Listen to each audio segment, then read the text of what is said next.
Rajkumar Hirani, one of the topmost directors of Indian cinema. Shah Rukh Khan, one of the topmost actors of Indian cinema. उनकी film Dunki आज यानी गुरुवार को release हुई है। क्या डंकी बॉक्स ऑफिस पर ढोल बजाएगी? हेलो फ्रेंड्स, नमस्कार and welcome to Komal Nahata official.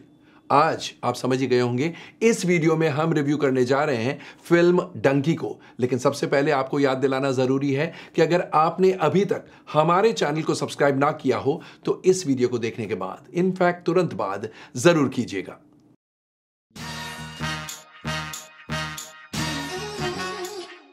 Dunki कहानी है इल्लीगल इमिग्रेशन की। मनु रंधावा यानी तापसी पन्नू और बुग्गू लखनपाल यानी विक्रम कोचर और बल्ली कक्कड़ यानी अनिल ग्रोवर तीनों पंजाब के एक छोटे शहर में रहते हैं। तीनों की इच्छा है कि वो लंदन जाए। लंदन क्यों? क्योंकि उन तीनों को बहुत पैसे कमाने हैं। हर एक के अलग अलग रीजंस हैं क्यों पैसा कमाना चाहते हैं। और इंडिया में उन्हें पता है कि उनकी लाइफ कोई बहुत अच्छी नहीं होने वाली है, तो वो सोचते हैं कुछ साल के लिए लंदन जाए, बहुत पैसा कमाकर वापस आए। लेकिन लंदन अमीरों के लिए है। उन्हें वीजा ही नहीं मिलता है। और वीजा क्यों नहीं मिलता है? क्योंकि ना तो उनके पास बैंक बैलेंस है, ना कोई अच्छी डिग्री है, they are not very educated, और ना ही कोई एसेट्स है। सडनली उनके शहर में एक दिन एक एक्स फौजी हार्डी उर्फ हरदयाल सिंह ढिल्लन यानी शाहरुख खान आते हैं। और हार्डी के साथ ये तीनों दोस्त यानी ये चारों मिलके इल्लीगल तरीके से लंदन पहुंच जाते हैं। और वहां पर उन्हें किन किन मुसीबतों का सामना करना पड़ता है, क्या वो वहां पर पैसे कमाते हैं, नहीं कमाते हैं। In the mean time Hardy को मनु से प्यार भी हो जाता है। तो क्या हार्डी और मनु की शादी होती है? क्या वो बहुत खुश रहते हैं लंदन में, वापस इंडिया आते हैं, नहीं आते हैं? यह कहानी है। So basically it is about illegal immigration. सारांश में यह कहानी है। आइए सबसे पहले डाइसेक्ट करते हैं या एनालाइज करते हैं इस फिल्म के स्क्रिप्ट को, यानी कथा, पटकथा और संवादों को। इस फिल्म की कहानी, पटकथा और संवाद तीनों लिखे हैं अभिजात जोशी, राजकुमार हिरानी और कनिका ढिल्लन ने। सबसे पहले कहानी की बात करते हैं। जैसे मैंने कहा, सारांश में कहानी यह है, तो स्टोरी में डेफिनेटली नयापन है, क्योंकि इस प्रकार की कहानी आपने इससे पहले किसी हिंदी फिल्म में नहीं देखी है।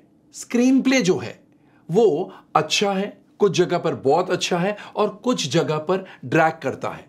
अगर फर्स्ट हाफ और सेकंड हाफ की बात करें तो फर्स्ट हाफ में यानी प्री इंटरवल पोर्शन में लाइट मोमेंट्स इतने सारे हैं, कुछ इमोशनल टचेस भी है, तो वो लाइट मोमेंट्स में आपको हंसी बहुत आती है और emotions touch the heart. Second half यानी इंटरवल के बाद का पोर्शन थोड़ा खिंचा हुआ लगता है एंड थोड़ा रेपिटेटिव लगता है। फर्स्ट हाफ में भी एक पोर्शन बोर करता है और वो है जो अंग्रेजी सीखने का पोर्शन है। ये चारों मिलके अंग्रेजी सीखते हैं गीतू गुलाटी के अंडर। गीतू गुलाटी यानी बमन ईरानी, वो उनके अंग्रेजी के कोच है।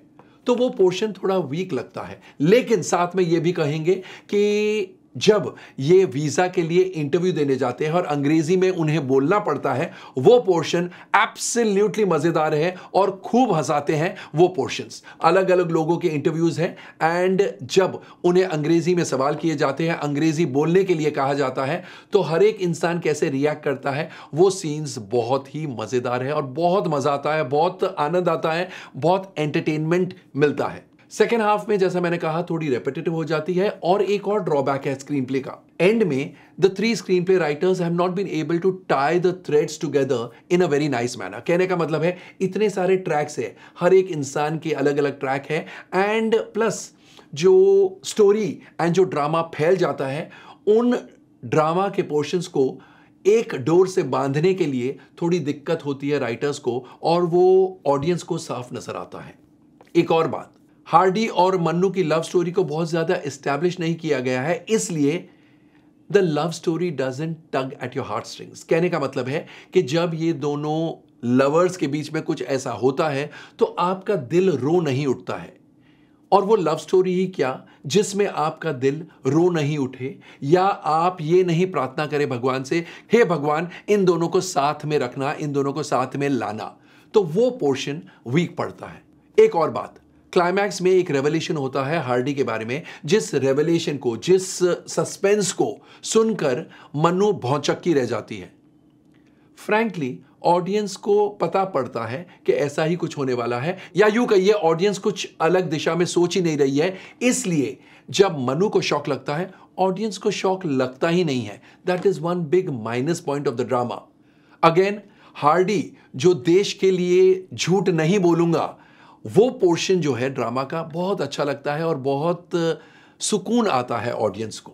तो there are plus points and there are minus points in the screen play. कहने का मतलब है कि तीनों राइटर्स ने स्क्रीन प्ले वैसे तो अच्छा लिखा है, लेकिन कहीं कहीं दे हैव फॉल्टर्ड। डायलॉग्स जो है मजेदार है, जो एंटरटेनिंग डायलॉग्स है भरपूर एंटरटेनमेंट देते हैं, और जो वजनदार डायलॉग्स है वो वजनदार डायलॉग्स सीधे जाके दिल को लगते हैं।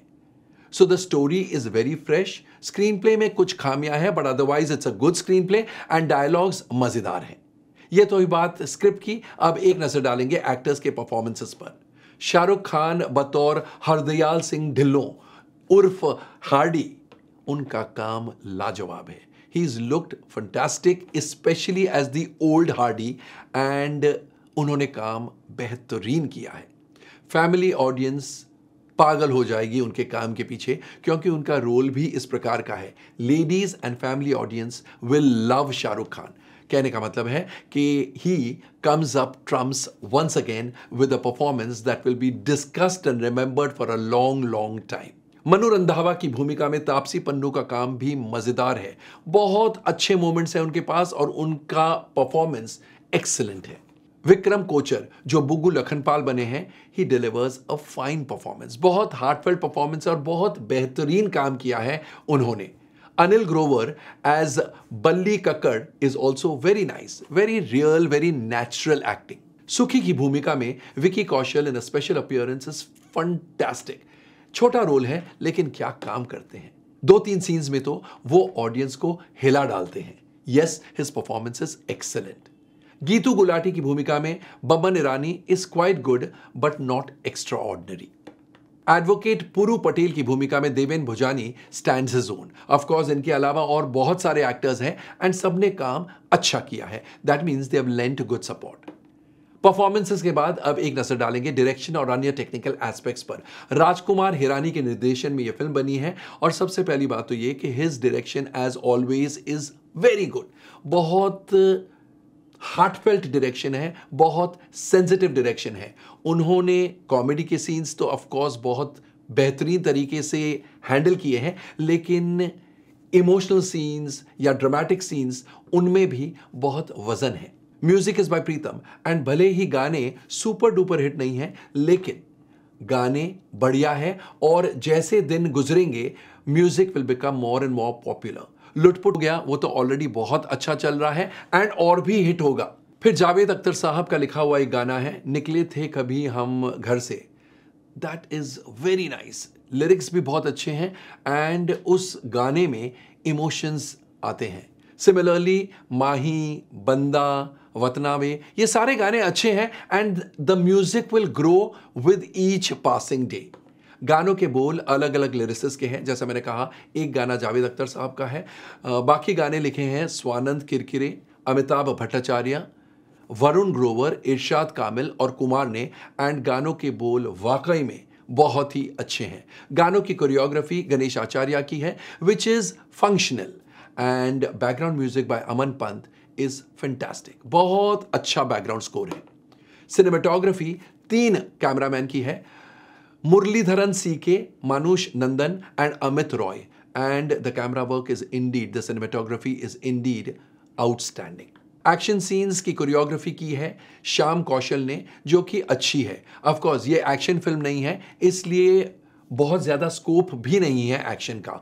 Production designing by Subrata Chakraborty and Amit Ray is of a very high order, and editing Rajkumar Hirani की है, सुपर शार्प, सुपर क्रिस्प।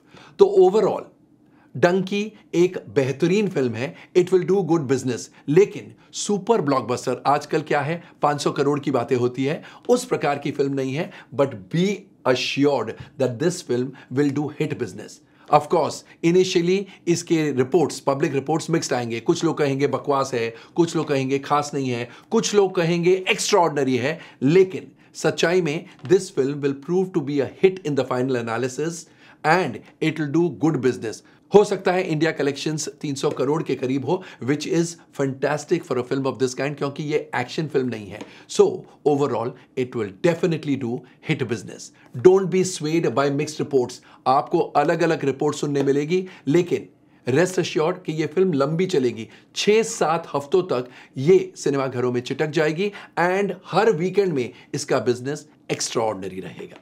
एक और बात, ओवरसीज में खासकर यूके में यह फिल्म जम के बिजनेस करेगी. It will do fantastic business. यहां पर आपको बताना उचित है कि आज इस फिल्म की ओपनिंग बहुत अच्छी है. ऑफ कोर्स मॉर्निंग शोज यानी 10, 11, 12 बजे वाले शोज बहुत ज्यादा अच्छे नहीं थे, लेकिन collections are picking up as the day progresses और इसलिए जो फाइनल कॉम्पोजिट फिगर होगा आज दिन का वो बढ़िया होगा. ऑफ कोर्स अगेन जो 50 करोड़ 45 करोड़ इस फिल्म को उस प्रकार की ओपनिंग लग ही नहीं सकती थी, because this is neither an action film nor a love story with super hit music and with new commerce.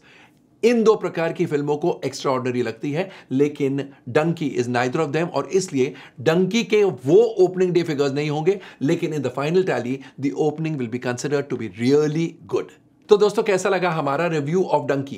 Comment section में जाइए और अपने कमेंट्स जरूर पोस्ट कीजिएगा. और अगर आपने भी इस वीडियो को देखने के पहले फिल्म देख डाली है तो ऑफ कोर्स हमें यह भी कहिएगा कि आपको फिल्म कैसी लगी और आपके हिसाब से ऑल इंडिया नेट कलेक्शंस कितने होंगे. यस, कोमल नाहटा ऑफिशियल देख देखकर आप भी अब बिजनेस समझने लग गए हैं, तो please put in your figure of all India net collections lifetime for Dunki.